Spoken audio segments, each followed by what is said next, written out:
What is good, people? It's your boys, the It Boys, the Indy Takers. We're doing an extra episode for you guys. We've got myself in the building. You got Tyson Ola in the building. You might see him in Shoreditch. But we've got a very, very, very, very, very, very, very. How many varies did I say? Probably said 7 times. 8. 8 times. I'll do 2 more. Very, very special guest in the building. We've got the Stray. We've got the Poison Youth. We've been wanting to get this guy on our platform for God knows how long, but it's a new year. Right now is the perfect time. We've got Robert Martyr in the building. How you doing, bro? Man, like you said, long time coming. Really excited to do this because we were talking about it before. I've known about you guys for about 5 years now, so really, really good to finally do this on Indy Takers. Appreciate it. How's everyone's day been? Ola, how's your day been? Yeah, man. Just been busy. Obviously had Elimination Chamber earlier in the day. Doing TK stuff. Yeah. It's been alright, man. What about yourself, Robert? How's your day been today? Just been relaxing, resting my body. March is going to be crazy for me, so I got to rest as much as I can. That's dope. I see in March you've got a match against Lee Moriarty coming up. Yes, I do. Yes. Talk to us about that. What does that match mean to you? What does Lee Moriarty mean to you? So excited about this match? Oh man, Lee. I've known Lee probably going on 5-6 years now. So me and Lee have been wanting this match for a long time, and like it's almost always happened. Like almost this close to happening for probably a few years now. Like I've been on so many shows with him. Even before AEW, so I'm very, very familiar with him. I'm very familiar with his work. I think he's one of the best. And what he's doing right now on tagging with what's his current name? Because I don't want to call him by his Fed name. What's his tag partner's name, man? Because I used to wrestle as Big Cass, but I think it's what is it? Big Bill. Big Bill. Yeah. I think them, man. They have great chemistry, so I'm always tuned in, man. He's the best. New Texas, which is the promotion, is a place I've wanted to work at for, man, I'm trying to think now. Probably 3 years. When I started, Houston, right?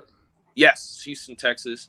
When I started wrestling, it was like, well, not started, but when midway through my pretty short career, I was like, I want to wrestle here, and it's been hard. Trial and error, trying to figure out. I wrestled Brian Keith for their belt back in 2021. That was one of my best matches.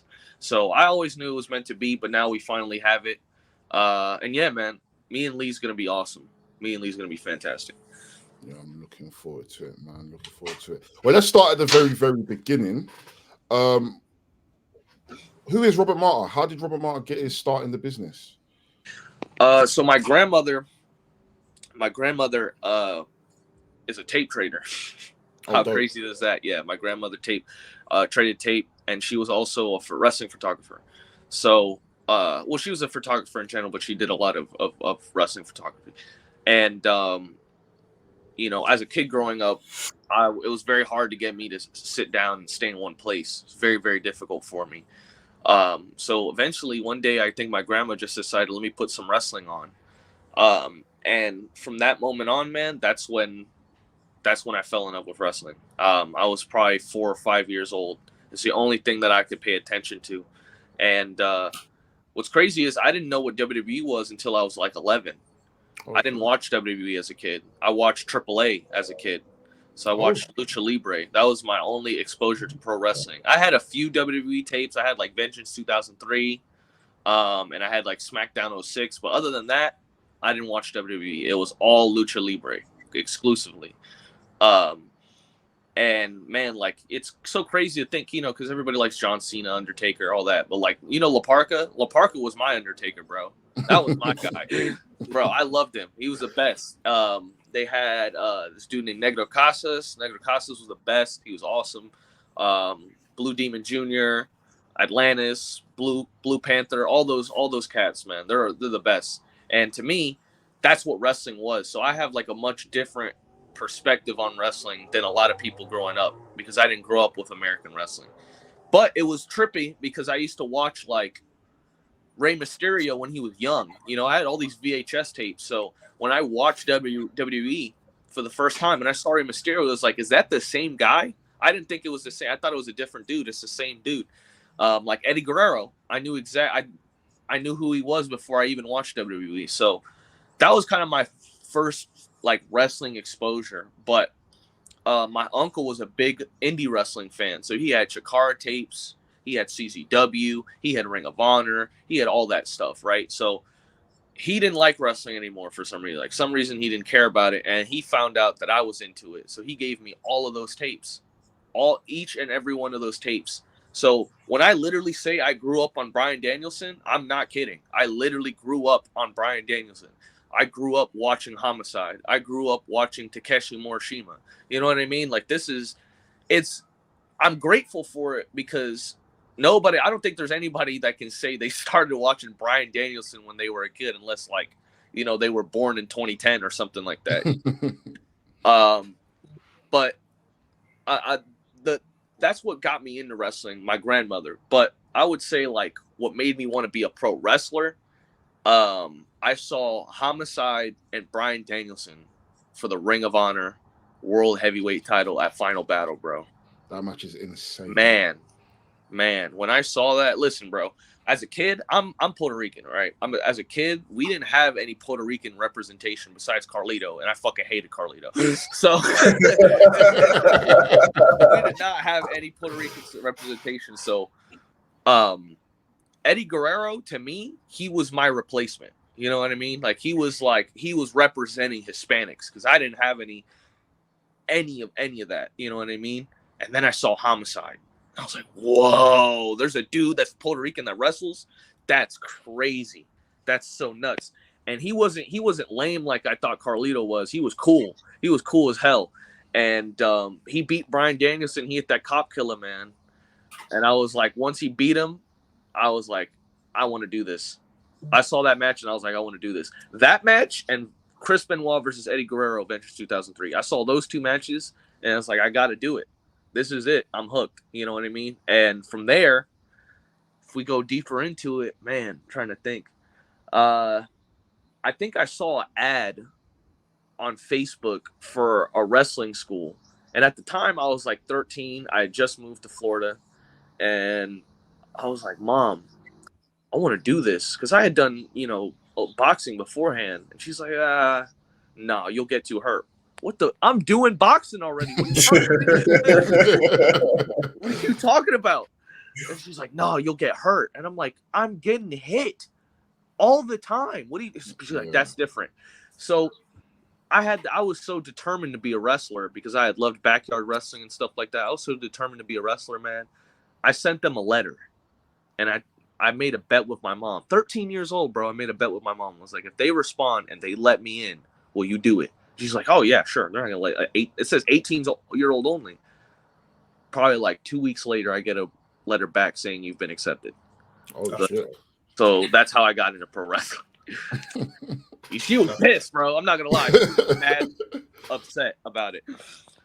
I could imagine. So what was it like taking your bump? Like, so 13, 14, what was it like taking your first bump around? I didn't feel nothing at first, bro. I was so young. I didn't feel anything. You know, when you're so young, like, you could land on your head and you won't feel nothing. You know what I mean?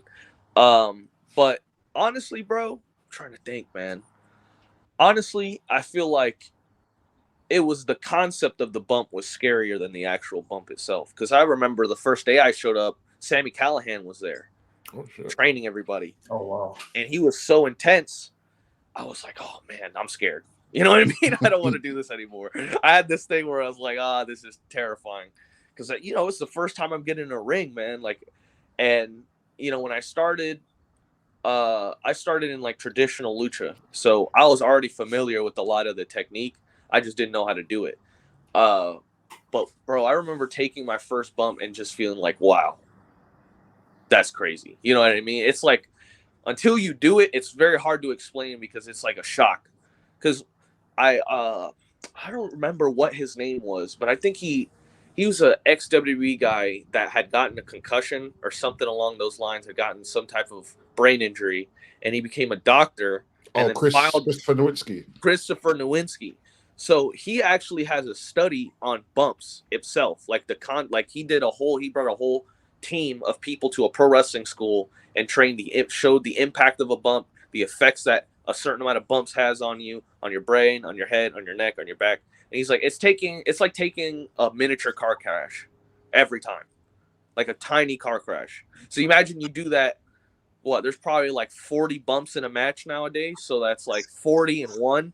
You know what I mean? And then you're doing that every weekend. And if you're on TV, even more. You know what I mean? So it was a shock. I was like, oh my God, that's crazy. But I want to do it again. And right? You got to listen, man. If you want to be a wrestler, you got to be a little bit nuts. You got to be a little bit crazy, just a little bit. You know what I mean? Yeah. But yeah, man, it was awesome. I loved every second of it. The hard part for me was that, like, everybody hated me because everybody hated me. I was this 14-year-old, mark in their eyes, that didn't know anything, that was coming in there trying to be a wrestler. Like, I was a child. I was a literal child trying to be a wrestler, and they hated that. So every chance they could get, they beat the shit out of me, man. They beat the dog shit out of me. I remember one of my first matches before I finally debuted, and we'll get to that, but when I finally debuted, I had a few matches, and it was this job match that I had to do. It was crazy because I was doing amateur wrestling in high school at the time. So I had won my amateur wrestling match at like 2 p.m., but I got a job at 8. So I'm going to go to this show, put on a luchador mask, and get beat up, right? And this guy, he had to be like in his early to mid 40s, right? He was already done, like he had nothing. There's no reason he should have been wrestling because he hated it anyway. So he just took all the anger that he probably had and just gave it to me. I remember I think there's some clips of it, but he gives me this clothesline that knocks me out cold. I go stiff, and then he picks me up, slams me, and I'm already knocked out. Keep in mind, I'm knocked out, and he's picking my lifeless body up and slamming me just over and over and over and over, and the ref calls the match. And after that, I was like, man, I don't know if I can do this anymore, because I'm like, I'm getting more hurt in pro wrestling than I am in combat sports. You know what I mean? I'm getting more fucked up here than I am when somebody's trying to really hurt me. And that was the first moment that Ricardo Rodriguez, I don't know if you're familiar with him, he pulled me aside and was like, I need to teach you, because clearly you want this. But that's the big thing, bro. Wrestling is cutthroat. They didn't want to teach me anything. They didn't want to teach me anything. Like, I had to fight for every little bit of information about wrestling. You would think if you go to a wrestling school, they're going to teach you how to be a pro wrestler. I had to fight to learn all that stuff. You know what I mean? But yeah. That is absolutely crazy. Ola, any questions? Just making sure I got the lights. I was just going to say, like, the experience of being a 13, 14-year-old in that space at that time must have been crazy, as you said. I heard you also used to referee. Yes. How did y'all know that? We're the Nardwars of indie wrestling, bro. How did y'all know that, man? I heard you also used to referee, bro. I did referee. What yes. Was that like? So I'm actually really glad I did it. I'm glad I did it because I had like very early stage fright. You know what I mean? Like, if you're not, and I didn't do any type of singing or entertainment, you know what I mean, before wrestling. So I was very nerve-wracking. You know what I mean? Like, getting all these random people that you don't know and putting yourself out there, that's horrifying. So they were like, before you can become a wrestler, you need to referee. And I'm like, why? That seems stupid, right? Like, that's dumb. Why would I do that? And they're like, you got to get used to the crowd. So I was like a real legitimate referee for probably like a year.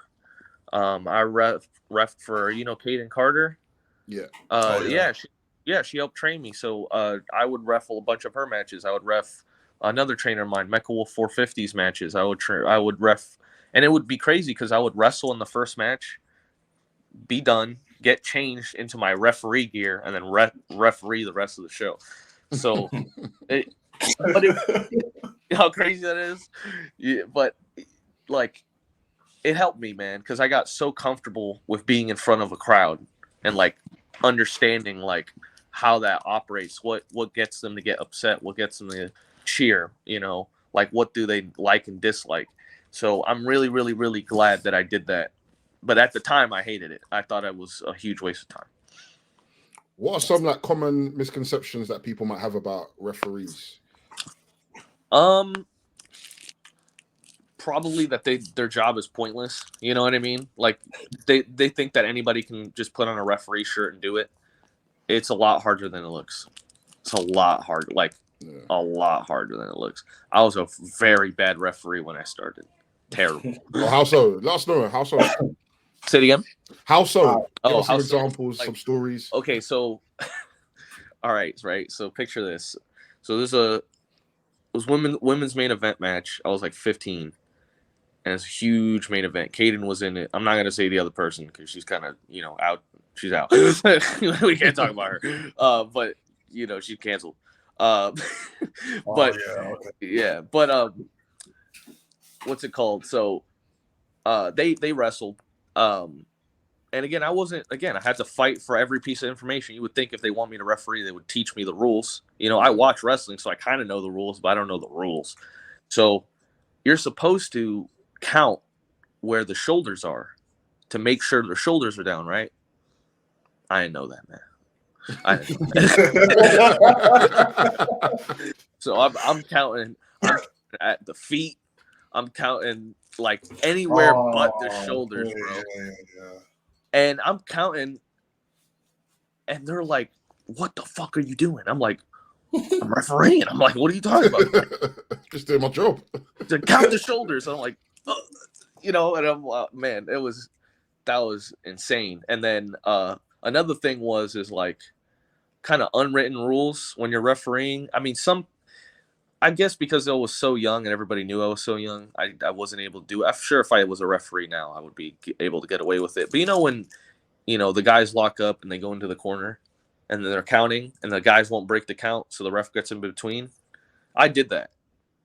But the problem was I did that to somebody who's 6'5", and I was really trying to push him off. It'd be like, get off of him. And he's like, don't ever put your hands on me. And I'm like, I'm sorry. Okay, buddy. No problem. No problem. You will never have to worry about that ever again. You'll never have to worry. He's like, don't ever. Like, bro, in the ring, I'm 15.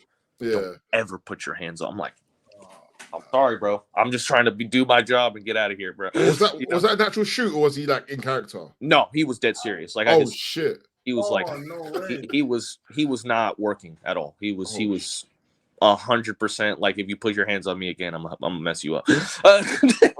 Shit. Okay. I'm just doing what Mike Chioda does, bro. I don't know. Maybe if somebody taught me around here, I would kind of figure this stuff out. But I think the coolest thing that I refereed was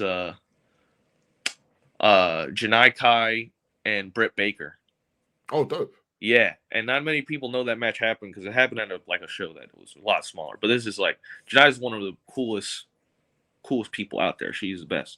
And I've just, man, we started training. You guys know who Yoya is? Have y'all heard of Yoya at all? Yoya, he's like he's a really good indie wrestler. And genuinely, like, both of them, they're together. So that's why I'm looping them in. But both of them, I started training with those people. And when I started, Janai was, how do I explain it? Janai was like the one that opened my mind to being creative in my matches. Like, I was like, when you're in wrestling, they teach you like basic structure. Like, this is how a match should go. This is ABC. Everybody should do this. But once I started training with Janai and Eli and Cedric Alexander was a big example for me to open my head, because Cedric was genuinely one of my trainers too. I like my mind in wrestling, my creativity started blossoming. That's when I come up with a lot of cool ideas. But when I was refereeing that match, it was unique because at the time I didn't think anything of it. It was just another match. But look where Britt Baker's at.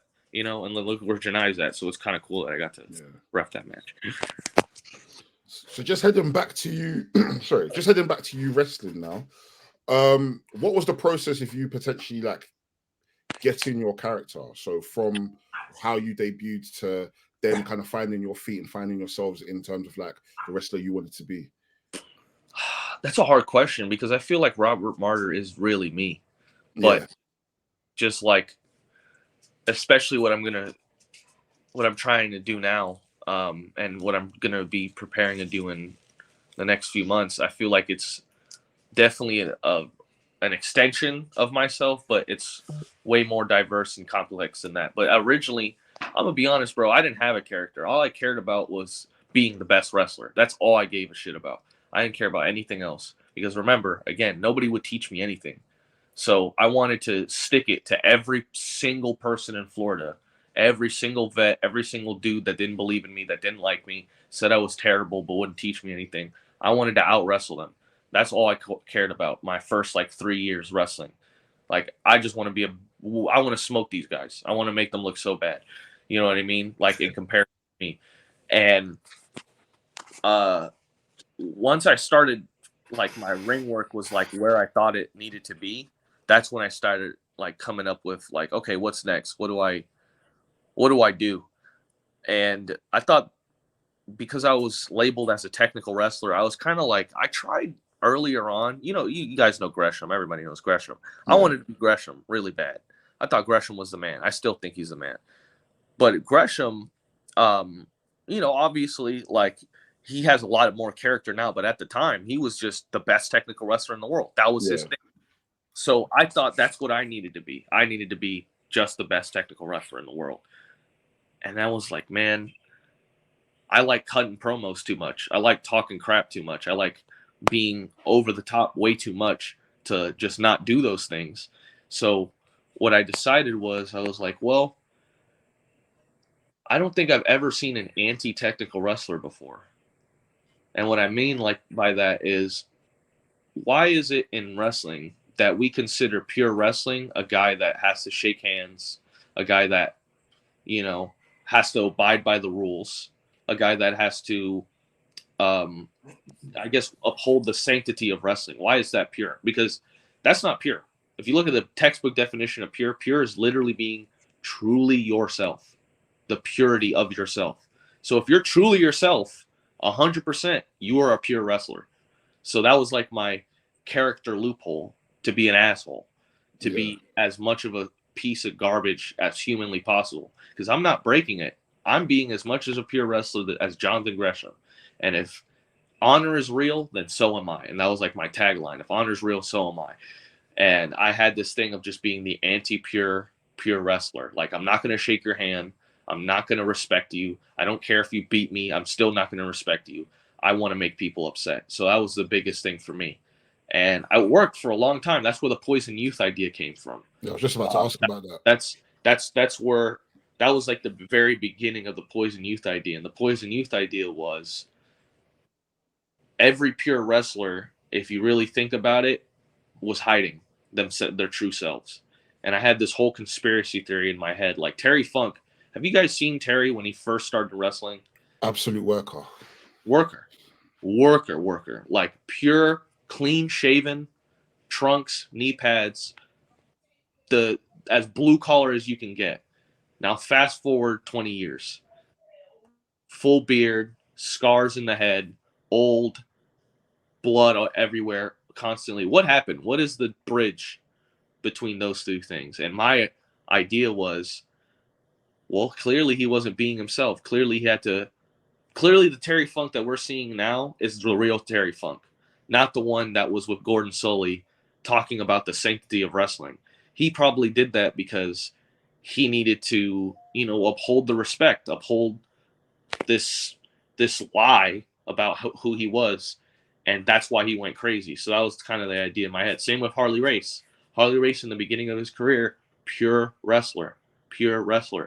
And you can see, even in promos, or anybody who's watching this, I urge you to check it out. I don't remember who it is, but look up Harley Race in Australia.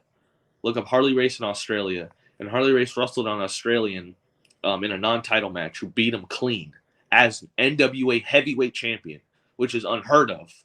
Nobody beat the NWA champion, even if it wasn't for the title. Yeah. I mean, once he cut that promo, man, he was punching himself so hard he split his eye open and lost it. And I was like, that's the real Harley Race. That's the real Harley Race. So the whole Poison Youth idea was like, I'm not going to hide who I am.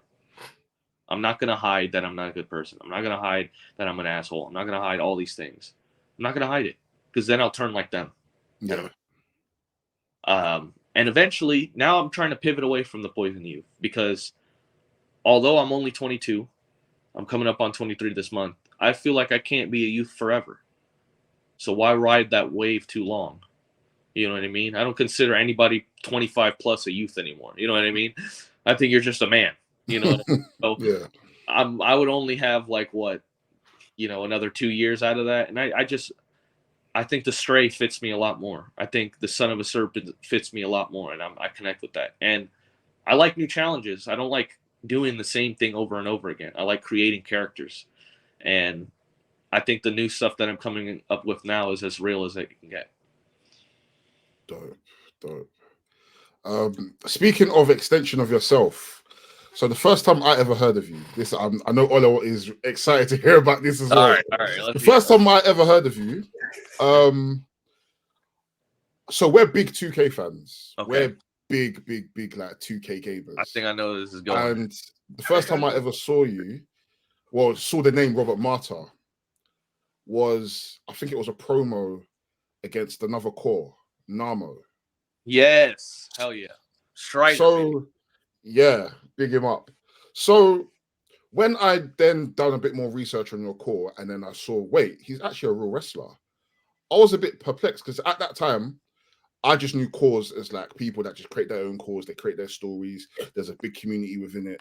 But I think you might have been one of the first people that I saw that was within the community and actually an actual wrestler.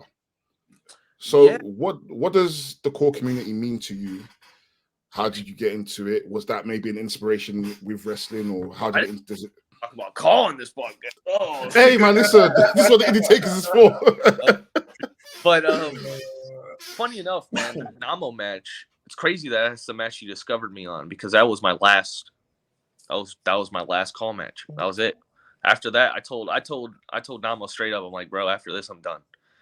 All I ever wanted to do and call, my only goal and call, was to wrestle Strider. That's it. I didn't care about nothing else. I just wanted to have a match. And I was like, can I get Strider? He's like, Strider's retired. I'm like, can I get Namo? He's like, all right, we'll do Namo. So, do you guys remember like Strider's like New Japan-esque videos? I forgot what it was called. Was it Transcend TV? Transcend TV. Yeah. Oh my God. That was my childhood. I don't think he understands. To this day, I don't think he understands like how much I watched that video and how much it inspired me. But as far as call in general, man, call is where I got my friends, man. Like I didn't have any friends in high school. All my friends are off of call. Like Frisco, who does all my videos, I've known him for 5-6 years. All of WrestleWave. Alex. They're Jamal, all good people, man. Shout out to WrestleWave, man. Those are my boys. But I've known them for 5-6 years. Since I was like 13, 14 years old playing 2K with them. And you got to understand, man, like I was training and being a wrestler during my whole time in call. My whole time. But you have to understand, I didn't get the opportunities that I wanted to get during that time. So call was kind of my creative outlet to like really map out what I really wanted to do. A lot of people in the wrestling career, they're clueless. They have no idea what they want to do by the time they're wrestling because they haven't really thought about it. They're just more concerned about graduating. You know what I mean? Not me. I knew my character. I knew my name. I knew how I wanted to present myself. I knew how I cut promos. I knew my gear. You know what I mean? I had everything down lock.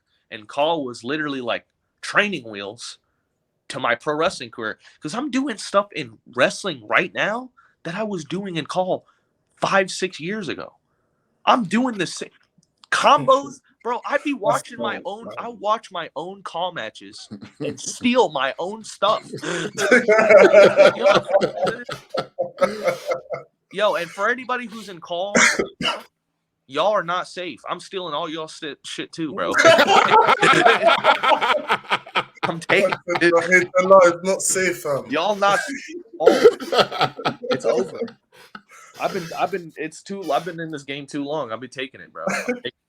And yeah, bro, like it's so crazy, like that presentation, like that character of Robert Martyr with the big beard and the jacket and the bro. That was like in my head, like that's Robert Martyr. That's Robert Martyr. And I'm trying to this day, like even though I feel like I've kind of diverted a little bit from that original idea, Call is so embedded in the foundation of my career that I don't know what I would be without it. Genuinely, I don't know the friends that I would have without it. I don't know, like a lot of the matches that I did, I scripted for myself. Yeah. So I was literally, that's training.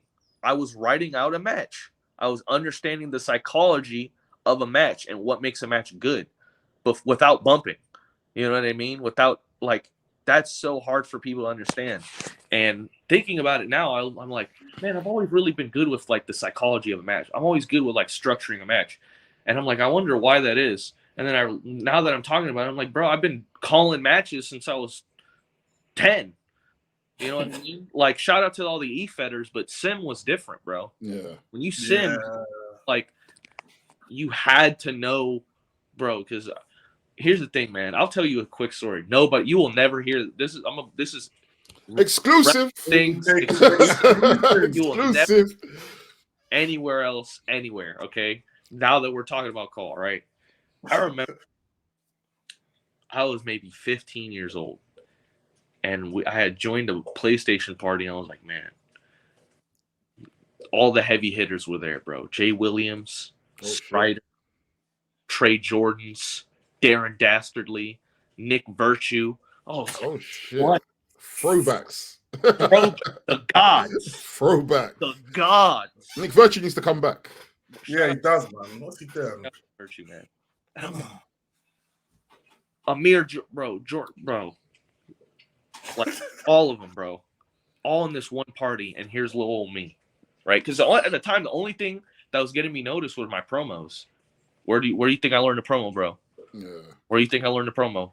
And that's the first time I ever heard of you was your promo to, I think it was FaZe Open Challenge. Yes, exactly. And I was in this party, bro, and very timid because like to me these guys are legends. These guys are legends. And they're all in a party where they're simming, right? And I'm like, can I join? And they're like, yeah, why not? Strider invites me. I'm like, I'm freaking out. I'm losing my fucking mind. I'm like in the room panicking because if I suck, bro, that was the litmus test, bro. If we played like just an exhibition game and you sucked, nobody wanted to work with you, bro. So I was like, oh man, it was like real wrestling. It's like real wrestling. I was like, if I suck against, I don't know, Mike Bailey, it's over for me. You know what I mean? Like, so like we did like 4 or 5 matches. And he's like, oh, you're really good. I'm like, it's over, bro. It's over. It's over. And we were having good matches, man. We were having good matches. And I was super hyped. And I was like 15, 16. And that was leading up. I had a match with Vogan. That was probably the greatest match I've ever done. Because I'll be honest, with that match with Strider, I didn't get to do too much because I was so tapped into wrestling. I sent my ideas, but usually I'm like, when I was doing Call, I was like every step of the process, like written out scripts, like paragraphs. You know what I mean? With the specific taunts, with the name, specific move. Like, bro, you don't understand, bro. I was a maniac. I'll show you after the podcast. I was a maniac. But yeah, man. Once I started doing that, my matches with Vogan, I had a match with Snoobins, who's Latrell from WrestleWave. We were supposed to have a match. Snoobins is Latrell. Yes. Yeah, this is Latrell. I was supposed to have a match with Alex, who's Jester. You know, I'm blasting him right now, but yeah, bro. I shit you not. My little brother's probably watching this. My younger brother, he's 14. Okay. Jester is one of his favorite calls ever. Are you for real? Honestly, Jester's one. The fact that it trips me out knowing who certain people are behind certain cores. Frisco's Frisco. Yeah, I know Frisk. Yeah, Frisk. Big up Frisk. But Jamal is Orion James. Jamal's Orion James. So, bro, I'm telling you, I was tapped in, bro. All these dudes, they're gonna be so pissed. I said this, by the way. On I love WrestleWave as well. Big up WrestleWave. We're meant to do something. Big up WrestleWave, man. We need collab today. Honestly. But no, yeah, man. That's a great question. Like thinking about it now, like Call has really genuinely like impacted my career. So, like, bro, even like the look and the feel and the move set. Like I was doing the brain buster, and I didn't even know how to do a brain buster in real life. Now that's my real life finish. Yeah. Like you guys know, have you heard of Rezi?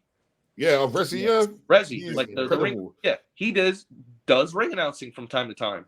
You know, yes, yeah. So like 2 years ago, he ring announced me. And he ring announced me in Call many times. Do you understand how crazy of a full circle moment? In real life, shout out Jordan Oliver, by the way. He's a Call dude. Nobody knows. Oh, really? Yes. I'm not going to say it called me. That's absolutely crazy because yes. Both of us, we're big into Core. So like we do a lot of that Core stuff. Y'all know Freedom Pro. I can't believe I'm getting this extent. Y'all know Freedom Pro. You know who Connor Battles is? I've stayed with Connor Battles' house. Oh, I've really? been at Connor Battles' house. Yeah, bro. Like, dude, it's bro. I can't, bro. This is the last thing I thought I'd be talking about, bro. Connor Battles. literally, when I told the guys that we're gonna be speaking with you, that's the first thing we brought up, bro. That's the first thing we brought up. We're like, you know what? The wrestling, we love it. But the core is what we have to delve into because we're never gonna have this other opportunity with other wrestlers. So if we can speak with you about core, then we've done our job. I consider myself. I don't think I'm on a Mount Rushmore or anything. But for like the short run that I had, I was really only doing it like for real for like 3 years. The short run that I had, and you know how long Call like takes to come out. Like that should take. That shit will be done. It takes like 2 years to come out. But for as long as I was doing, I thought it was like pretty up there, man. I thought I was like, and you like watch those matches. Look up Robert. Just put Robert Martyr Call. Yeah. So crazy. I'm talking about this. I'm tripped out right now. Because I'm not gonna lie. Here's the thing. Here's another problem that again, Wrestle Things exclusive. Here's another thing that I ran into when people wanted to book me when I first started.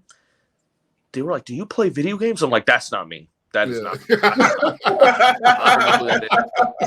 It just happened by chance.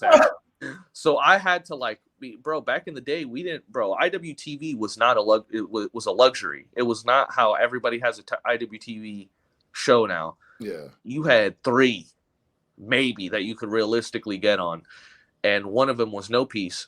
And that's when I was doing death matches and shit just to get on IWTV.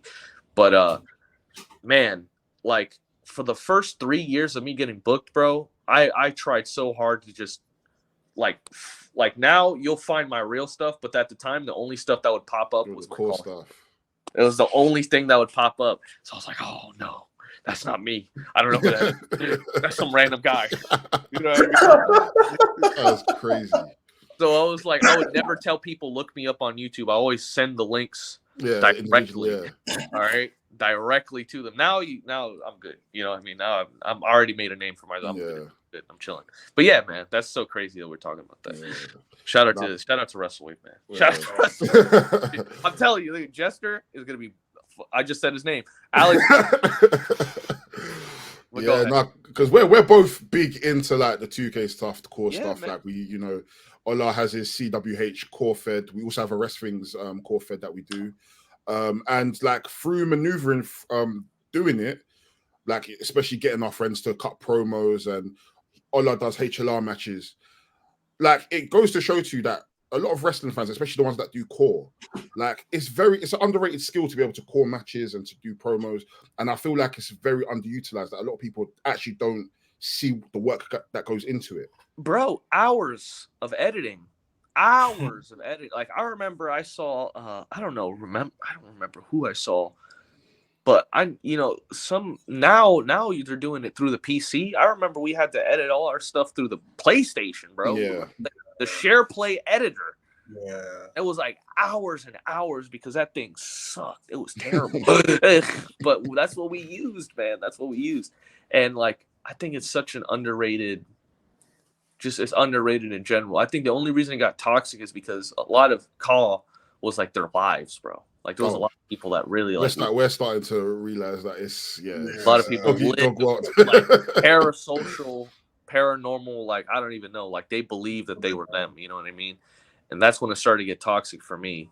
And a lot of people, you know, like a lot of the OGs now, they don't do that stuff anymore, man. Like, and at a point, it's like, you know, you're 35, bro. Like, hang it up, man. You know what I mean? But it's like, hey, man, some of those YouTube videos, man, some of those, I still watch them. I still watch them to this day. Shout out Lindsay Dorado because I put him on to HRL matches. HRL matches, bro. I legit, me, Rich Swan, and Lindsay Dorado, bro. They're all 2K nerds now. All dudes think they don't know. They watch, I guarantee. Okay? So, like, it's, oh, man. Dude, it's so crazy. Wrestling's crazy, bro. Could you believe that? You found me through a video game. Bro. Which like, now we're on a pod. You know how crazy, this is a headache, man. I've got a question. I don't know if Ola's got a question, but I've got a very, very good question for you. Go ahead. Cool. If you could have 3 dream opponents that were cores but are real wrestlers, yes. If they were core but they could be real wrestlers and you'd have a real match with them, which 3 cores would it be? I think mine are pretty straightforward. I'll give 2. I'll give 2 pairs of 3 matches. My main one, Alex Strider, number 1. I've got a story about Alex Strider. So the first time I got into properly like creating wrestlers, like Alex Strider was my inspiration. I called my core Derek Strider. If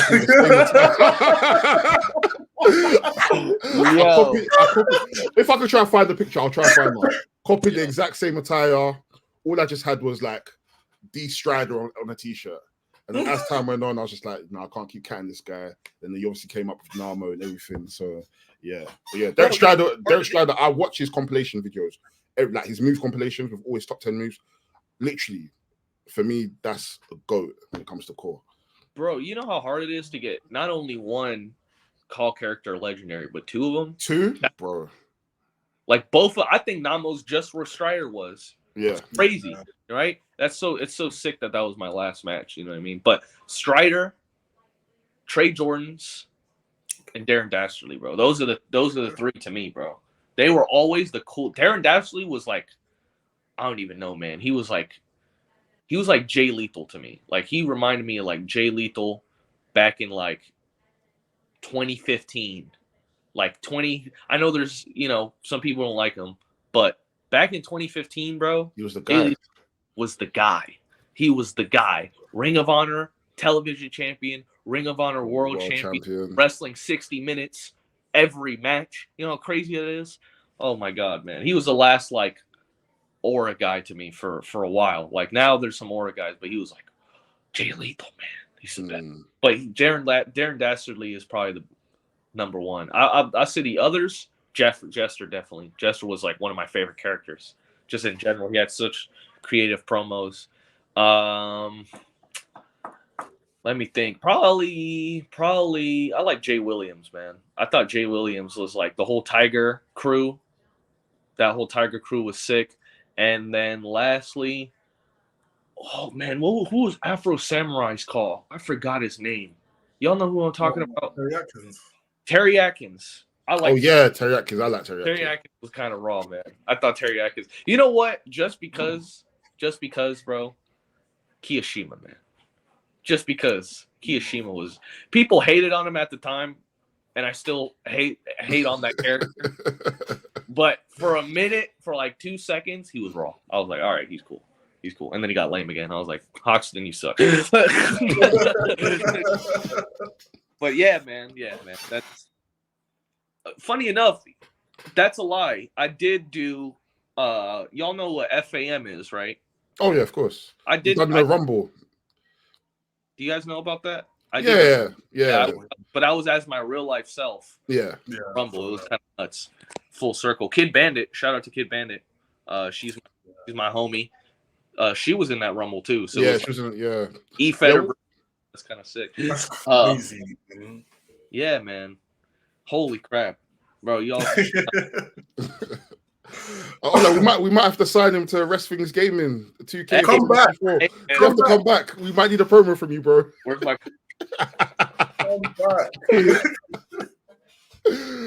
So let's quickly even get back to real wrestling. Well, for me, cause real wrestling, but a lot of people like to compare you to like Dean Malenko and Eddie Guerrero. How do you feel about those comparisons? Oh, keep bringing them on. Those are my favorite wrestlers. I'm not offended at whatsoever. What's nuts is like I didn't realize when I grew the mullet out that I was gonna look like Eddie. Because I wasn't thinking about it like that, man. I wasn't thinking about like, oh, I want to look like Eddie Guerrero. I was like, oh man, I just need to do something different with my hair, bro. I've been getting the same fade on the sides, buzz cut for like I don't know how long, bro. I need to change it up. And I was like, I don't know. I'm self-conscious about my head, so I need something that complements my head shape. And they were like, my barber was like, why don't you just do a mullet? I was like, oh, okay, that'd be kind of cool. And I was like, all right, yeah, I'll do one. So when I started, it was just like the side saving and then all the way down back. But after that, once it started growing, I would be on shows and I hear Eddie. I'm like, what the fuck? What are they talking about? I don't know what they're talking about. And it started getting longer. And I was like, oh, okay, I understand. It's the boots too. It's also the boots. Yeah. And just my overall wrestling style. Like Eddie's one of my biggest influences, bro. Like Eddie Guerrero to me. It's very, very, very hard to get. How do you say it? It's very, very hard to get higher on the totem pole as far as wrestling goes than Eddie. Like I'm sure there were people have opinions of like people they would put ahead of him, but I think he did everything right. His character, his in-ring work, his look, just everything, his longevity. Like if he didn't pass away, man, he could have gone another 15 years. You know how crazy? Like thinking about that, he could have gone so much longer than he really did. As far as Dean Malenko, man, I remember my dad thought there was something wrong with me because I kept like rewinding the same Dean Malenko clip over and over again because I didn't know how to screen record yet. I didn't think they had screen recording on the phone yet. That's before they added it as a feature. So I just kept replaying it back just to watch it. And he's like, are you okay? You all right? And I'm like, yeah, this is just insane. Like the way he did this. And like a huge inspiration for me as well is Fit Finley. Masato Tanaka is a huge inspiration for me. Like all those guys. When I'm done with wrestling, man, I just want to go down as somebody that changed wrestling for the better. You know what I mean? I think those are always the best wrestlers, the guys that really change the business for the better, for the greater good. Like whether it was in the ring, whether it was money wise, whether it was business wise. I hope like I'll be dead and long gone, like, and people will still point to my work. You know what I mean? Like I think very, very few people have that kind of selection. Like Dynamite Kid's one of those guys. Benoit, you know, regardless of the horrible things that happened, he's one of those guys. He changed everything. Eddie, Dean, Bryan Danielson, all of those guys. Roderick Strong to me is up. I don't think I've ever seen a bad Roderick Strong match ever. Like I cannot think of one bad Roderick Strong match. You know, I know how much wrestling I watch. Yeah. I can think of a lot of great wrestlers that have bad matches. I would be stumped, but like, I just hope that like, as great as those comparisons are, I hope like Robert Martyr is like a name that people will remember. You know what I mean? I was just gonna ask, what aspects of Dean Malenko's style would you say you kind of admire or you take from? I just appreciate, I would say, how genuinely dead set he is on giving anxiety to the audience. He's so good at building that. When you watch like a horror film, right? When you watch a horror film or any type of horror movie, there's an anxiety build that comes with when you're watching. For me, that's what I get when I watch Dean Malenko matches. Not because I'm scared, but because you can see Dean, even though he's got a poker face, he's getting more and more intense. More and more intense. Every hold exchange, he'll get more and more frustrated. And I think like his run in ECW to me was like peak, bro. It was peak. I think, man, it was so good. And I also appreciate how flawless his technique was. You know what I mean? I feel like there's a lot of great wrestlers, but there's nobody quite as like sleek and smooth and just on point. It's just a different level of attention to detail. You know what I mean? Another thing I think is like how versatile he was. People only think he was a technical wrestler, bro. Dude was doing, bro. I'll be honest, man. As great as these luchadors are, as great as Rey Mysterio was, as great as Juventud Guerrero was, as great as Psychosis was, and all those luchadors, without Dean, even Eddie, bro, without Dean, they wouldn't be able to do the things that they were doing because they needed a good dance partner. They needed somebody that was able to hang with them. You know what I mean? And Dean was the only guy. Him and Benoit, the only guys that could really work that style and keep up with those other dudes. So if you watch, like, in my opinion, Ray's best matches are with Dean. Even more than Guerrero. I think Guerrero, they had that Halloween Havoc match. But if I'm talking like week to week, Dean and Eddie was the feud, bro. Dean and Eddie always had amazing matches. So, man, Dean, I actually did a seminar. Man, you just reminded me of that. I actually did a Dean Malenko seminar when I was 15. Oh shit! How was that? It was great because I had begged my mom, please drive me, please. Like, I don't want shit for my birthday, bro. Just drive me and pay for this seminar. That's all I care about. And it was like from Orlando to Miami, that's like a 6-hour drive.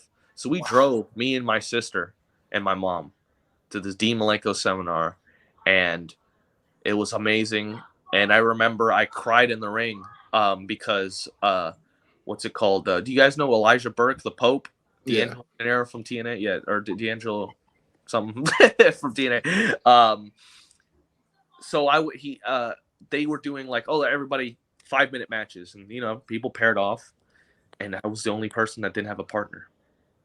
Nobody wanted to be with me because I was 15. I don't blame. If I'm gonna be honest, bro, if I was me right now and I saw me, I'm like, I'm not. What the heck?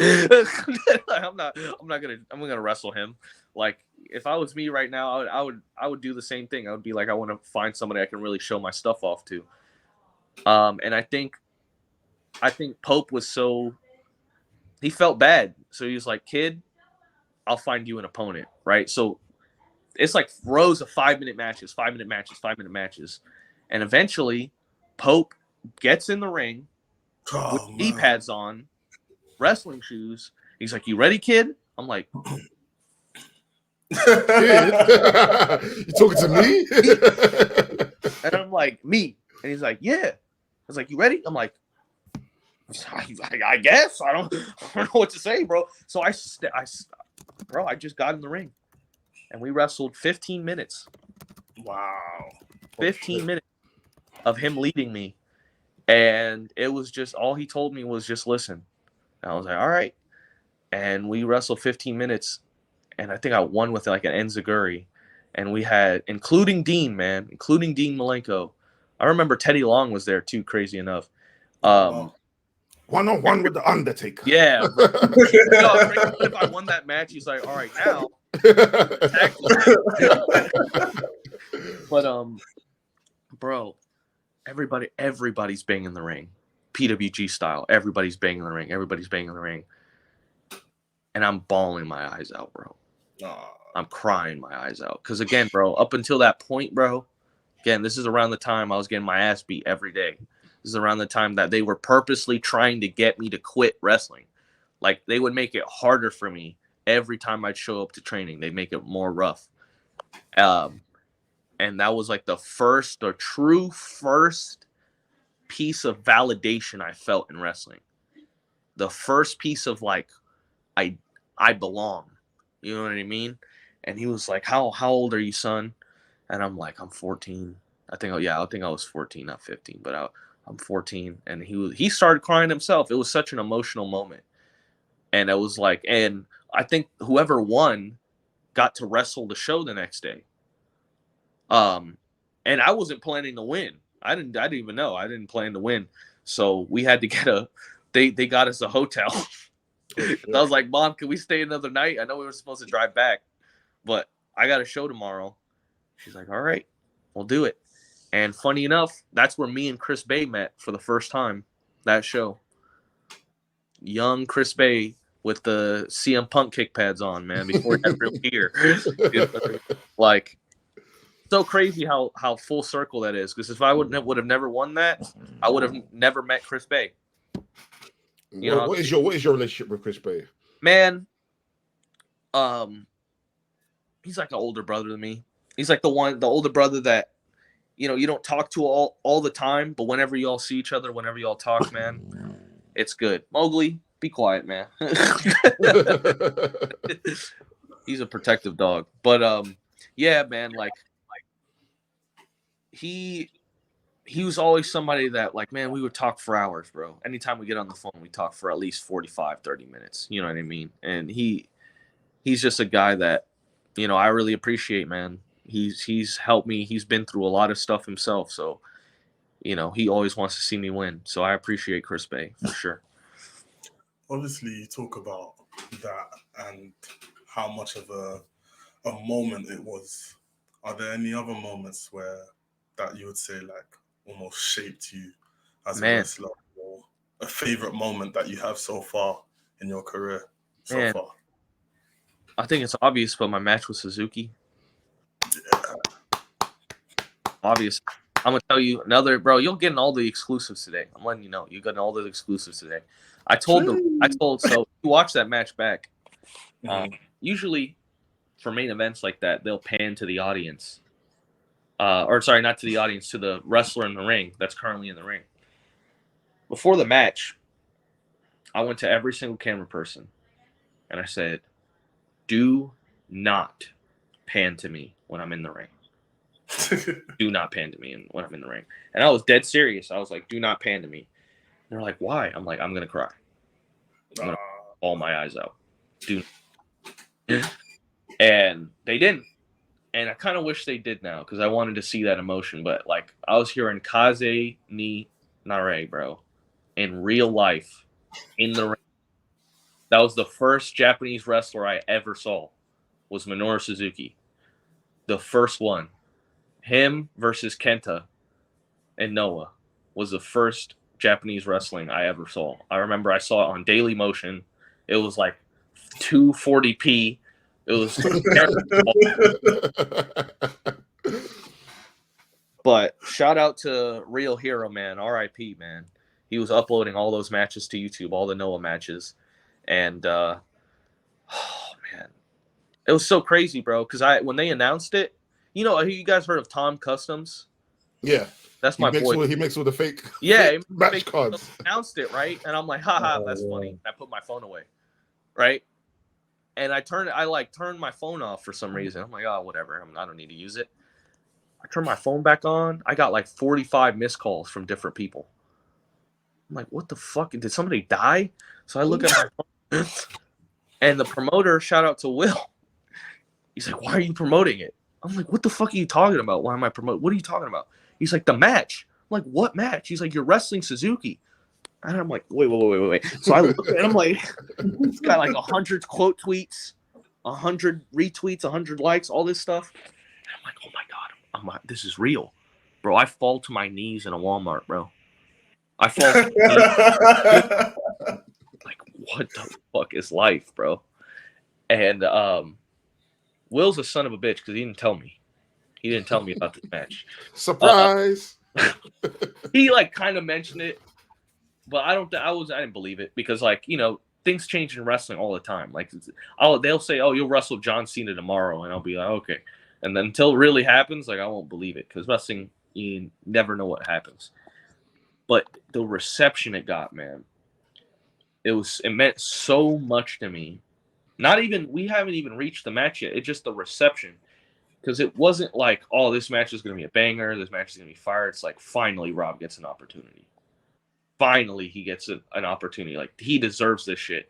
And people that I didn't talk to, people that I didn't know who thought, I didn't know they knew who I was, like that I really respected, came out and was like, this is going to be good. Rob's the man. I'm like, what the So it opened my eyes that I was like a lot more known than I gave myself credit for. And man, that's one of the shining moments of my career. I like to this day, I still like, it's like crazy how, it's just nuts how that even happened, man. Like, but I am determined. Like, I don't want to rest on that. I don't want to be the guy that just wrestled Suzuki. You know what I mean? Because there's a lot of people that would just be like, I did it. I haven't done it yet. Yeah. That's just the first step, bro. You know what I mean? And especially on what's looking to be like, that was like his last US Indy tour. You know what I mean? So nuts, man. So nuts. And I didn't know what Suzuki I was going to get that day, man. I was nerve-wracking, because Suzuki could manhandle you. He can do whatever he wants. So I didn't know what he was willing to do with me. I didn't know what he was willing to give me. I'm going to leave it at that because I want to keep the mystique of that match alive. But yeah, man, that was one of the proudest moments of my career. Another thing was, have you guys have heard of SCI, the Scenic City Invitational? Yeah. So it's an indie tournament in the southeast of the U.S. So like Georgia, Tennessee, Florida, that whole area. And it was a tournament called Futures. So it wasn't the official SCI tournament, but it was a Futures tournament to show like the future prospects. And whoever wins Futures wrestles in the actual tournament of SCI. And man, that was probably another huge moment. Huge moment because I won. It was me, Eli Knight. I don't know if you've heard of him. Amazing wrestler. Eli Knight's the man. He's my training partner. And Billy Starks. That was the triple threat match. And what's crazy about that match is I was 20, Billy had to be 18, and Eli was 19 years old. Insane. We wrestled twice in that night. We had we wrestled I think 20 minutes. Nuts, man. And like to have a true ovation and everybody congratulate me, and I get emotional thinking about it, man, because sometimes I'll be feeling bad about my career. Sometimes I get so hard on myself, like, oh, I need to be doing more. I need to be doing this. But when I look back at those moments, it's like, yeah, I've had those moments of validation. People kill for that stuff. So I hope that I want to make more memories like that, I wanted to also ask, you mentioned, preparing to face a legend like Minoru Suzuki. How do you mentally prepare for someone like Timothy Thatcher? Because I watched that match a few times and I'm just like, I want another one. Yo, what the fuck? I want another one. I'm gonna be honest, bro. That match, I was coming off of food poisoning. And I was very fucked up. Like, after I got off the plane, I was messed up, man. That was Mania weekend. And I feel like that match was good. But I feel like now, man, I could have a much better match. But the match was solid. And I feel like it's crazy because I used to make, like montage videos for wrestlers when I was a kid. And it's on my YouTube page. I have it up because I unlisted it. I was like, man, I might as well post it. For one of my editing classes, I made a MV of Timothy Thatcher in 2016, man. I used to do ring crew for Evolve.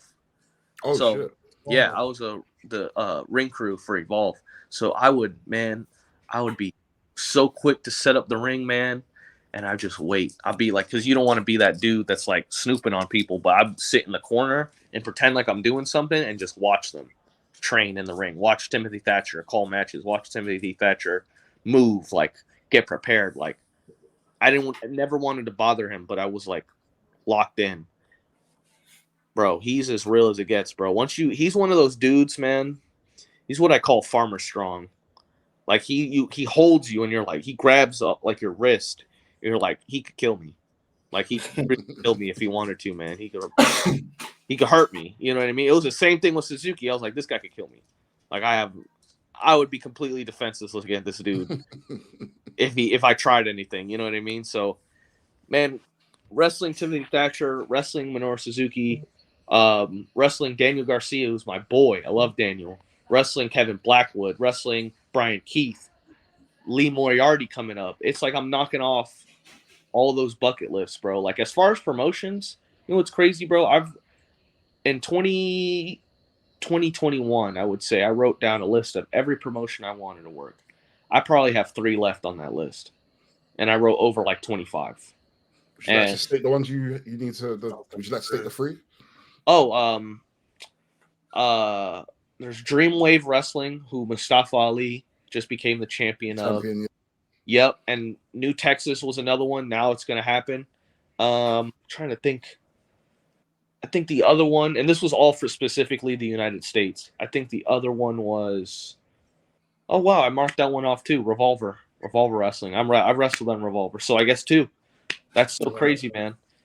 So nuts. Like it's crazy to feel like I've wrestled in the best promotions in America as far as the U.S. goes. West Coast Pro, Prestige Wrestling, Revolver Wrestling, Limitless Wrestling. I guess. Oh, you know what? Defy. I'll put Defy up there. I haven't wrestled for Defy. I like to work for them. But man, VXS, DPW. I'd love to come back to DPW. That's another thing. I wrestled Lucky Ali, who's now signed. You know, and he was their champion at the time. That's another guy that I'd love to wrestle again. So yeah, you know, it's so nuts. Like I've wrestled my heroes, legit. And now I think what's next for me is I need to leave the United States. I was just about to ask, when are you going to come and show the UK some love, Bro, man? Come over, man. I just wrestled in Canada for the first time. It was my first time wrestling outside the United States. Customs was scary, bro. I was like, what? They're like, why are you here? I'm like, a wrestling show? They're like, how much money you're making? I'm like, and I gave them the number, and they're like, oh, okay. I'm like, what? I'm not going to get deported. I don't need a work visa. And they're like, nah, anything under $10,000 is good. I'm like, anything under $10,000? Y'all, here's the thing. America's messed up like that because I can literally make $9,999 and I'd be set. You guys make an inkling of money to come over here, you're immediately banned. That's so messed up, bro. Mike Bailey, you know that happened to Mike Bailey? That's the reason. Yeah. Got banned for God knows how many years. But yeah, man, there's so many promotions in the UK. I think the UK wrestling scene is starting to slowly build itself back up. You know what I mean? They had Wrestle Carnival that unfortunately just recently shut down, but they have IWN, Rev Pro. I want to wrestle for Rev Pro so bad, man. Rev Pro, man, Rev Pro Progress. I think Rev Pro is like they're having. Did you just recently see the show that they had with Ospreay? Insane. Insane. Bro, I watch those matches and I'm like, why am I doing this? Like, bro, how do you even like? I've been wrestling for almost 9 years now, and Ospreay's probably been wrestling for a good 17, but he's young, man. He's like 29, 30. Yeah. Not even hit 30. You know, Yeah. it's so crazy to me. And man, like, I think the UK would be just such a easy transition for me because I love technical wrestling. I love World of Sport wrestling. And there's so many people like Jordan. There's a guy named Jordan Breaks. There's a guy named Robbie X. Robbie X is another dude. Michael Oku, Ricky Knight Jr., Gabe Kidd. I need it. Bro, the matchups for you in the UK is like, bro. Like I said, Gabe Kidd, Robbie X. Shout out to Gabe Kidd, man. Anthony Ogogo, Tate Mayfairs, bro. Like, there's so many different people, and there's so many promotions. Like Kid Lycos, Kid Lycos too. Like, there's so many people. You know what's funny? When I was in Canada, I was training with Thomas Billington. Yeah. The Dynamite Kid's nephew. Yeah. He's a maniac. He's the only person I've went to the gym with, and I was like, I don't know if I could keep doing this. He's a maniac, and we had a fatal 4-way match, so that was cool. But I want to wrestle him 1-on-1. There's so many matchups in the UK right now, man. There's so many good wrestlers. I know Wild Boar is gonna hang it up, but he's a great wrestler. I'd love to. I'm praying he doesn't hang it up. He's too good. He's way too good, and he's too good. Fortunate that like he hasn't been given that due. Another dude, Robbie X. Robbie X should be the biggest cruiserweight in America, in the world right now. Yeah, should be the biggest cruiserweight. Zack Sabre, another guy. I like JJ Gale. JJ Gale's another dude. You know what? Man like DeReese, man. Man like DeReese is him. Leon Slater. Those guys are killing it, man. Killing it. And it's so good because after the blow that the UK scene took, you know what I mean? Took a massive blow. It's good to see like things slowly build back up with their own stars, with their own guys. You know what? A promotion I really want to go to, OTT, man. Back in Ireland, they were doing something special, man. Shit got fucked up for them, but they were doing something really special. And I'd love to work for those guys. That's dope. Bro, I'm just still thinking about some of the matchups. You versus Luke Jacobs would be incredible. Oh man. I love his partner too, man. I just sucks he keeps getting injured. Yeah, he keeps getting injured. Yeah. I'd love to wrestle Kyle Fletcher. Oh man, I'd love to wrestle. Oh man, there's so many people. Let's get into it. Dream opponents. At the moment, yeah. Gresham. Jonathan Gresham is number one. Jonathan Gresham is number one. I'd love to run it back with Brian. Love to run it back with Brian Keefe. Honestly, man, I don't think I have any dream opponents right now. I think I'm more focused on, because before that I had I could tell you a long list of people, but I think right now I just want to wrestle as many of the best that I can. I don't care who it is. I just want to prove that I'm equal to those guys. You know what I mean? And I know I am. That's why, like, when I wrestle Lee Moriarty, like, he's on TV. He's a man. And before he was on TV, he was really showing people what he's doing. But I'm gonna try to bring it to him, man, for real. Like, I'm really gonna try to outwork him. That's what I want to do. I want to find that aggression in me again, because I felt like I got a little bit comfortable after I started wrestling these big names. You know, you get a little bit comfortable. And now I don't want to be comfortable anymore. I want to show everybody I'm the best. I wanted to ask you about how do you keep yourself mentally fit to perform at your best? Man, I don't even know how to answer that question. Sometimes there's days where I'm not, man. Yeah. There's days, I'll be super honest with y'all. There was like 2 weeks ago, I had a match that I was very unhappy with, and it made me like reconsider like wrestling. Like, I was like, is this what it's gonna be like? You know what I mean? And you know, it's hard, especially independent wrestling, because if you're doing it right, you're your own boss. You know what I mean? I'm the one that has to promote everything. I'm the one that has to cut the promos. I have to invest in myself, my gear, everything. You know what I mean? I'm my own boss, and I'm responsible for myself. And that can be hard, man. It's hard. It's crazy wrestling the best in the world. Timothy Thatcher, Davey Richards, Daniel Garcia, Suzuki, so many people, like being in the ring with all these, like the top of the top, and then getting left on red by promoters. That's an ego blow, man. It's an ego blow, because you think you're up here, and you know what? You feel like you are. I feel like I'm up here. I feel like I'm there. It's just, it's gonna happen, bro, and you just have to keep it pushing. But I really do feel like this year, I'm gonna, even if I'm not on all the shows right now, on the hottest shows, I feel like I'm gonna wrestle the places that I didn't get to wrestle because I was so busy. You know what I mean? Really finish off that bucket list. But as far as staying mentally fit, man, I'll tell you something that I never told anybody. Another Wrestle Things exclusive. Here we go. I'm giving you like 5 exclusives, baby. 5. Keep them coming. I've only told like a few people this. Before every match I have, I even ask some of my opponents this. I'll go in a private room and I'll convince myself that I'm retiring. And that's my last match. I'll convince myself, yo, here's every reason you should quit. This is every reason this probably won't work out. Here's every reason. This is all the validation of like what your parents or your family or friends or loved ones are telling you why you should do this instead of wrestling. This is my last match.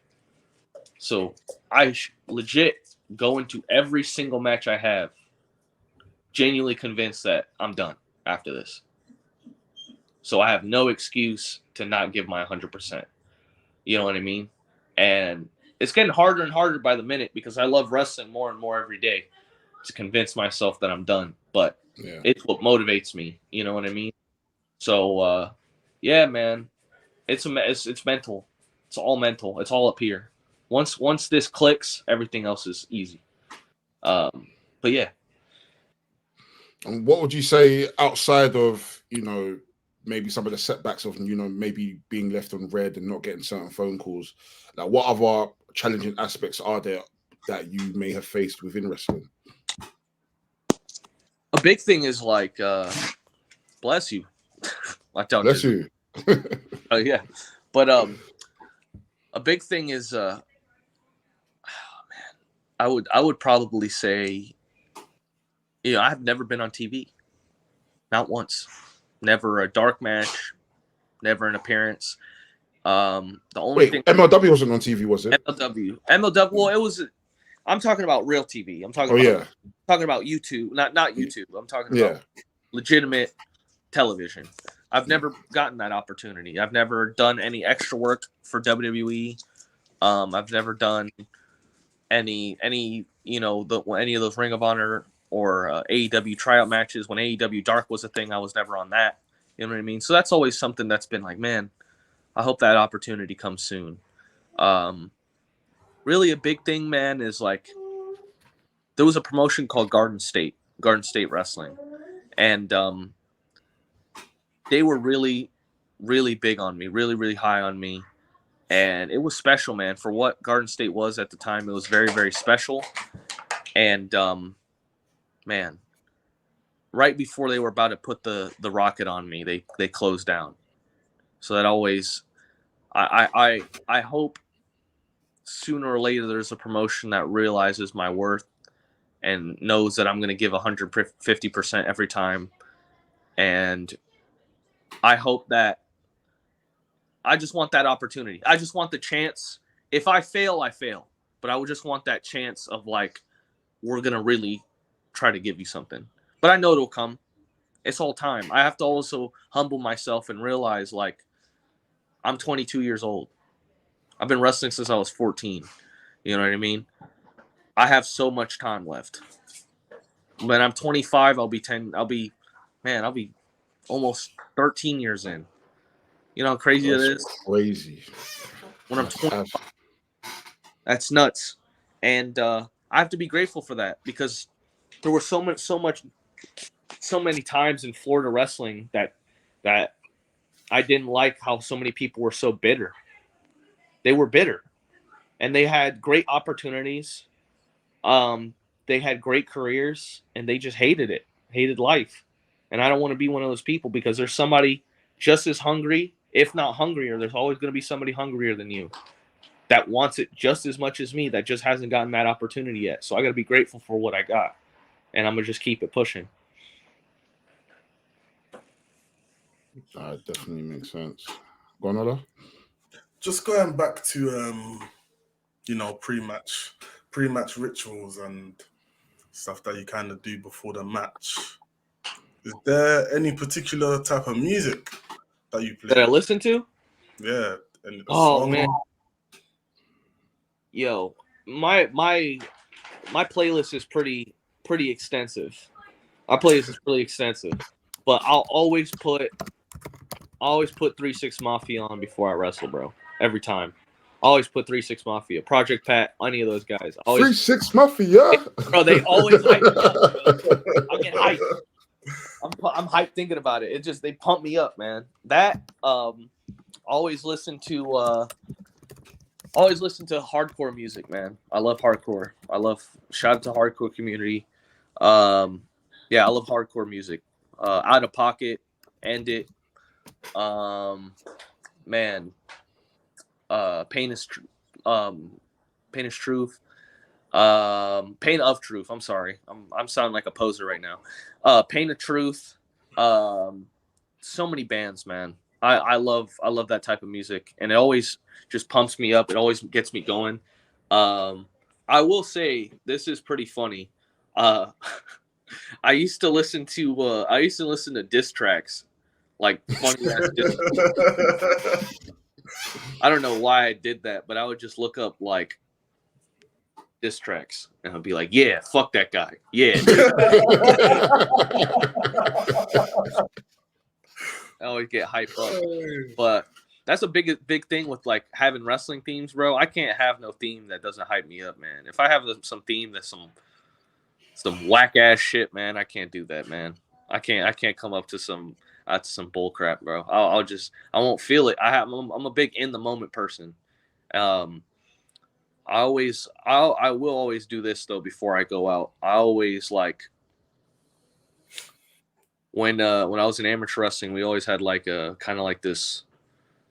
It's not a prayer, but it was like this group saying where it would always get me hyped before a match, and I don't yell it out, but I always say it, and then that's right when my music hits. Bam, I'm out there, and it's crazy because I'm like a whole different person when I'm wrestling. Just wrestling's the best, man. Wrestling's the best. I don't know what I would do without it. Like legit, I have no idea what I would be doing. Probably dead, bro. Not even gonna lie to you. Probably dead. Because people I was hanging out with, bro, they weren't good people, and I felt like I'm the only pro wrestler in my family. Everybody else, is either in the street life or they're boxing or they're playing some type of sport. My dad was like, it's crazy. This is something funny. My dad has a Goldberg tattoo, like the same weird shit that he has on his arm, that Goldberg tattoo. He has that tattoo, but he doesn't like wrestling. Tell me how that makes sense. That's crazy. So you have a wrestler that you liked, but you don't want me to wrestle. Yeah. What type of? That's crazy. Now he's much more supportive. Now both my parents. I think a big thing was like, I was losing money wrestling for like quite a while. So a lot of people, what's it called? My girlfriend in the background just trying to make me a lot of people, what's it called? Man, I completely forgot what I was saying. You messed me up. Are you serious? You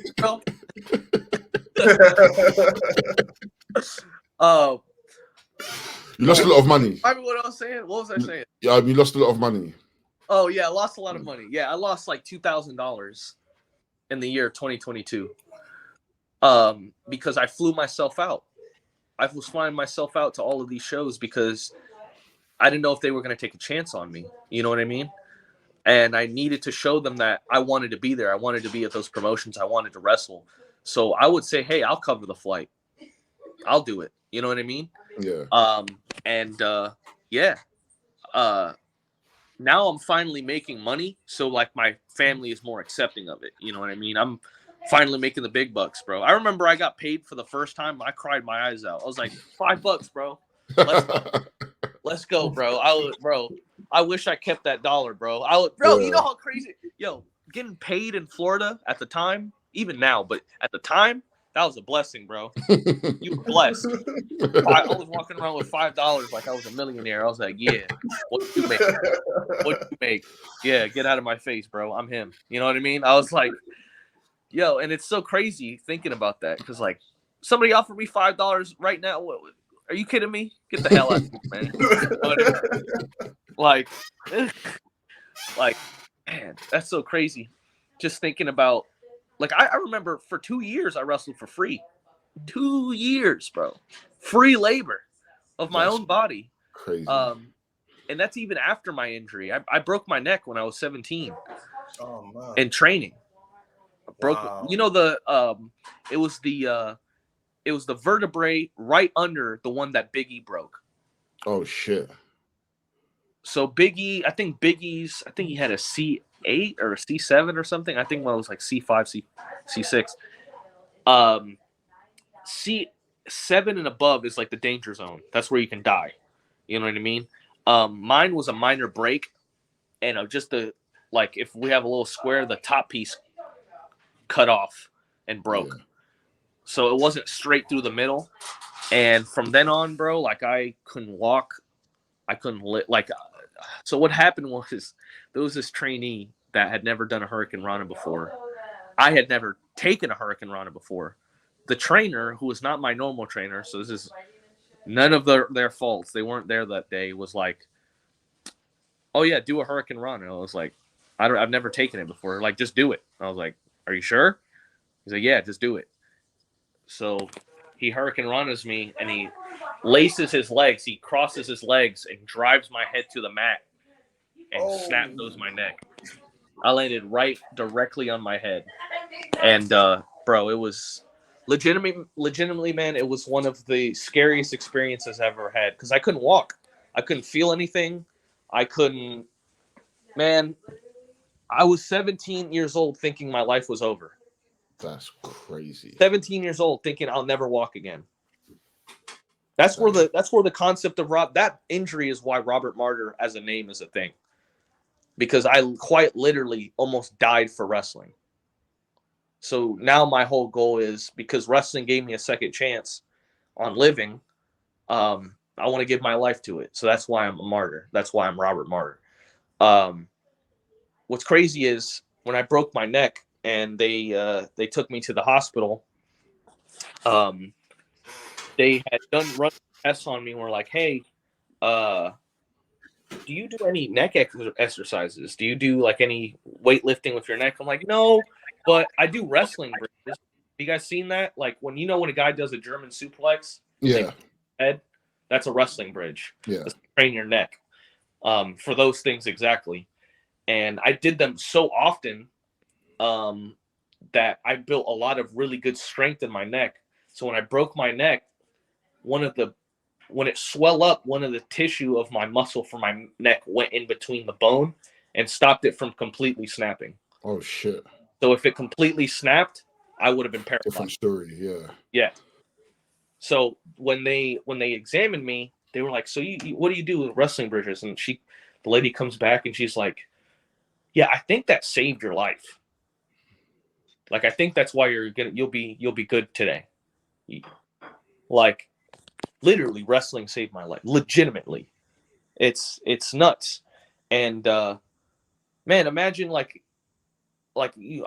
Kurt Angle. Kurt Angle's a perfect example. His neck kept breaking, but he could still wrestle because his neck was so strong. Yeah. You know, and from then on, I was like, man, I'm so grateful that I'm wrestling because I could have never been able to do it again.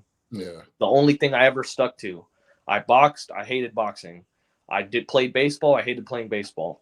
Amateur wrestling was the only one that I kind of liked, you know. But pro wrestling is my passion. You know what I mean? And I was almost A, never going to walk again, and B, could never just wrestle again. But my recovery process was like 7 months. Yeah. That's what they told me.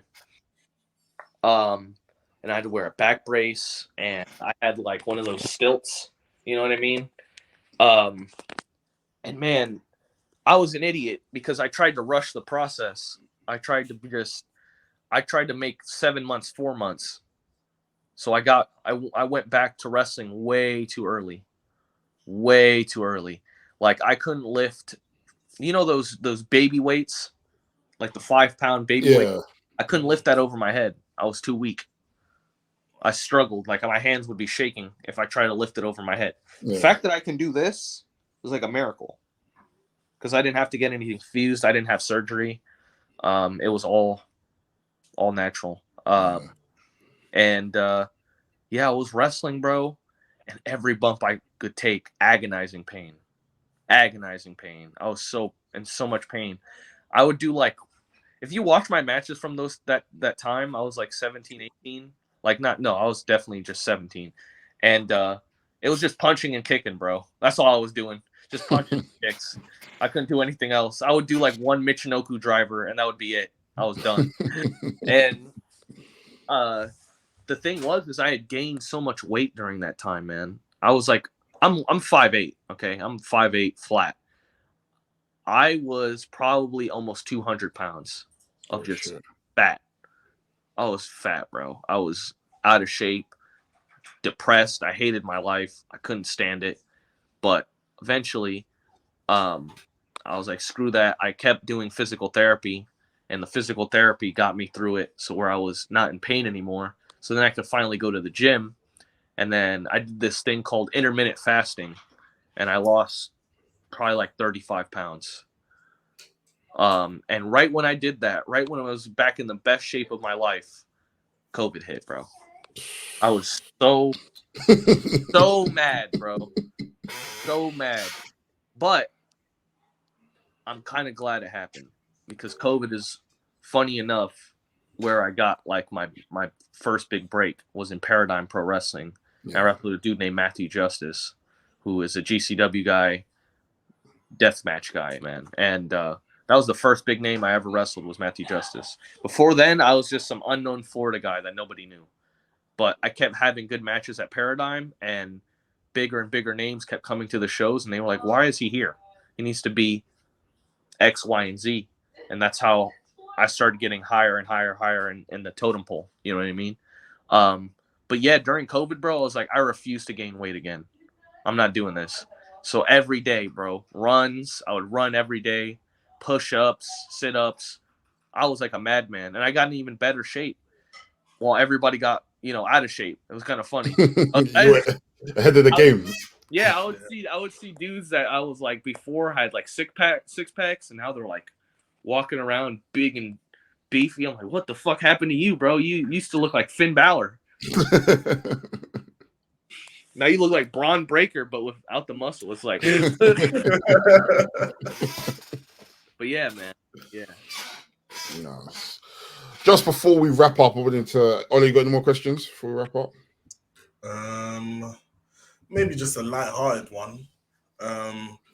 When watching your matches, it seems like you really enjoy the crowd interactions. I was gonna say, what's your favorite or funniest crowd interaction that you've had so far? Yeah. Oh man, I had a few. I've had a few funny ones. When I was in Canada, we were brawling on the outside, and Tommy grabs me and throws me from the bar onto this poor lady. This like, had to be like 45. Definitely wasn't a wrestling fan. Didn't know what wrestling was just there. I just squashed her, bro. I felt so bad. Yo, I felt so bad, man. That was funny. Oh man, I remember somebody said I looked like. Have you guys seen Napoleon Dynamite? Oh yeah. Somebody said I looked like Pedro. I got out that. I was like, "What you say?" I was like, right in his face, like, "What'd you say? I'm who?" And they're like, "No, nothing." I'm like, "Yeah, right." Bro, I'll probably say fan interactions. I was in. There's a place. It's weird. I don't know if you've ever been to Tennessee, but there's a place in Tennessee that is oddly populated by people from Wales. Oh man. There's like a Wales city. People from Wales and New Zealand. Oh shit. Like some British people in Tennessee. And I wrestled in Tennessee, and they said, "Martyr is a wanker. Martyr. I was like, what the fuck? I'm thinking, boo, you brother. No, Martyr is a wanker. They're like, Martyr is a wanker. Martyr is a wanker. Oh, yeah. If you rest on the UK, you're gonna get a lot of that. You're gonna get that. Yes, bro. I loved it. I loved every second of it. You know what? Actually, I'll tell you one more to wrap out. This was in 2021, I want to say, and I was wrestling at a show in Tennessee. But with the promoters, who's also a wrestler, Kerry Awful. Shout out to Kerry Awful. He was like, "Listen, man, there's another show that I need you to work. It's not mine." And I'm like, "Okay. I mean, are they going to pay me?" They're like, "They're probably not going to pay you. But I'm telling you, just for your own wrestling journey, you need to experience this." Okay. So I was like, you know what? I'm in Tennessee anyways. Might as well come for the ride, right? So he explains to me that when I wrestle, it'll be like I'm back in the 70s. Like the crowd, the atmosphere. Like I'll be back in the 60s, the 70s, right? The early 80s. And I'm like, okay. And what he meant by that was that the people there and the things that they say are very from the 70s and 80s and 60s. Shit. You know what I mean? So if a heel's a heel, they're going to be saying some stuff to you that is not acceptable in today's climate, okay? Yeah. So, oh man, I can't believe I'm telling this story. Another exclusive. I can't believe I'm telling this story. I don't think I've ever said this on a podcast either. So basically, right? So they have a heel entrance and a babyface entrance. And I'm supposed to be the good guy, right? I'm supposed to be the babyface. The guy I'm wrestling happens to be he's bi. He's a I think bi or gay, either one. But he's an LGBTQ wrestler, okay? And he's a heel. I'm the babyface. Well, I come out first, and remember, keep in mind, I'm the good guy. Who is this effing SIPIC, bro? SPIC, bro. Like the worst Hispanic slurs I've ever heard in my life, bro. Wow. Wetback, all that stuff, bro. Who's this? They're chanting slurs at me, bro. I'm the good guy. I'm coming out of the good guy corner. Right? Good guy entrance. They know this. They're trained, bro. There's like 20. No, that's being jet. 40's a lot of that. It was like 20 people. They were like, "Oh my god, bro, the worst stuff I could ever had." And I'm like walking through, trying to high five people, and I'm like, I'm gonna hit one of these people. I'm gonna stop. And the thing is, bro, there's children calling me this stuff, bro. That's crazy. No way. I'm not talking about just not full grown adults like women and men. I'm talking about children, like 10 years old, calling me the worst, bro. Like shit I didn't even know of, like slurs I didn't even know existed. I was like, I know that. That's gotta be racist. There's no way that's not racist. So I'm in there, like, put in the fakest smile I can. Thank you guys. Thank you for calling me every name in the book. You're the best, right? Out comes my opponent. And Lord, I have never been more uncomfortable in a wrestling match in my life, bro. That is crazy. Yeah. I was the biggest baby face in the world once he came out, bro.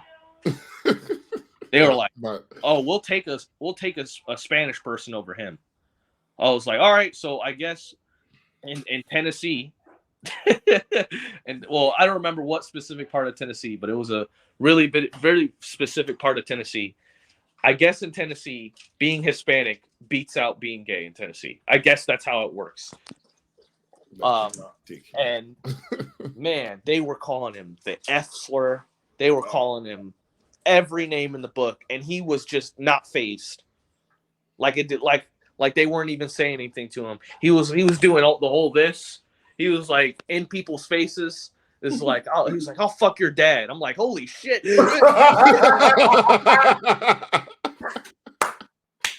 Like, this guy's a gangster, bro. He's saying that to grown men. I'd be uncomfortable for him. That's Bro, crazy. I felt so bad, man, but he loved it. He loved every single second of it. He couldn't get enough. And we were wrestling. I was the biggest babyface in the world from that point on, bro. They hated me when they first came out. Once they saw my opponent, they were like, "No, you're the good guy now." You know what I mean? But it really was legit wrestling in like the 70s, bro. Yeah. One of the craziest, man. You got to understand, bro. When you're in that type of environment and you're supposed to be happy, that shit is hard, bro. That shit is hard. But yeah, man. Yeah. I guess that kind of preps you for anything now, because Yeah, now you've right? seen the worst of the worst. Let's say, now any other standard wrestling show is just standard to you now. yeah, man. Yeah. Yeah. I mean, well, to be fair, like I think they'd get kicked out of the show if they would say Yeah. they were saying in there. That's absolutely nuts. Yeah. But go ahead. Yeah, man. But just to wrap things up, final question for you. What does, let's say it's December 31st, 2024.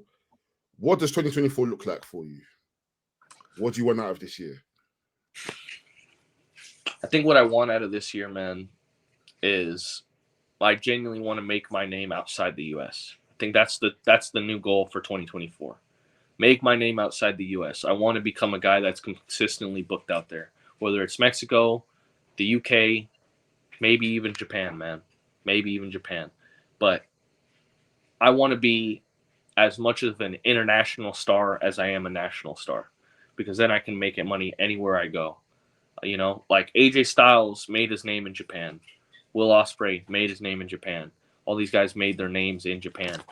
I want to go the long road. I want to take the Gresham route. I don't mind if it takes 10 years for me to get to a TV deal, because I'm young and I want to experience wrestling as much as I possibly can. I hope this year I can I'll be solidified as instead of an up and coming guy or somebody that's right there on the brink. I want to be established. I want to be like, oh, Robert Martyr's coming to the show, I'm showing up. You know what I mean? And yeah, that's the biggest thing for me this year is if last year was getting on all the biggest shows and proving that I'm a great wrestler, then this year is about I'm here now. Let me show you what I can do. You know what I mean? So that's what I'm hoping for this year. And what it's looking like, it's looking good, man. It's looking bright. That's dope, man. Well, Rob, we appreciate you coming on, man. This has been such a good episode, man. Honestly, it's been good to chop it up with you. Where can people find you? You can find me on Twitter at the Apex RM. That's THEAPEX and then RM. So that Instagram is, I'll always be on there. Death2 Martyr, and that's TO. And yeah, man, that's where you can find me. I'm always constantly on there. I'm always announcing new matches. And yeah, man, thank you guys so much. I'm really glad that we could have done this. This was awesome. Like, again, Wrestle Things is it. I don't know why you guys aren't even more seen than what you guys have, because your quality of your videos, the quality of the work you guys do, it's not, trust me, bro. More people are paying attention than you guys think. I just want you to know that. More people know who you are than you guys think. Man. I really appreciate you guys for having me on. And man, let's if I ever come out to the UK, man, let's make a video, bro. Let's do it. Listen, fuck the video. We're gonna go out. We're gonna go party. Hell yeah! We're gonna go take you to the proper food restaurants and shit like that. Yeah, you gotta show me around, bro. No, 100%, bro. We definitely appreciate you, man. But yeah, any last words? Thank you. This has been one of my favorite podcasts I've been on, man. This is crazy. Talking about my career, man. It's really made me appreciate. It was real for real. It's really appreciate like my career, man. Because I won't lie, a few weeks ago I was just feeling down, but talking about this is really put it into perspective for me to keep chugging forward. So thank you guys so much. No, we appreciate it, bro. This is we want to use this platform to just give wrestlers their flowers. Do you know what I mean? And like we said, we love your promos. The stray little mini movie that you did, even the promo that you did for Nakamura with just the bro, you're incredible, bro. So Thank if we can just, shine a light on wrestlers like yourself and others, just to show them how much we appreciate you and give others a chance to give you your flowers as well. This is what Indy Takers is for. And this is what wrestling is for. Absolutely. And And give now that people the flowers. it's good to be mentioned. It's good to mention that I have a part 2 to that short film coming out very, very, very, very, very soon. So be on the lookout for that. I put a lot of work and hard work into that. So yeah, y'all are gonna like it. But again, thank you guys so much. Truly, this was really fun. Thank you. Quickly before we end, Yes. short film. Do you see yourself acting, bro? I can't lie to you. I think you could smash it. Cold. I think you could absolutely smash it. Cold. Oh no. Oh shit, he's gone. What happened? I'm back. Hopefully he comes back. He's cold, man. Hopefully he comes back. Wait. Yeah, he's disappeared. I'm not sure what's happened. Yeah, Indy Takers. I've been your boy Delboy. Oh no. Yeah, man. I'm signing out. See you guys next week.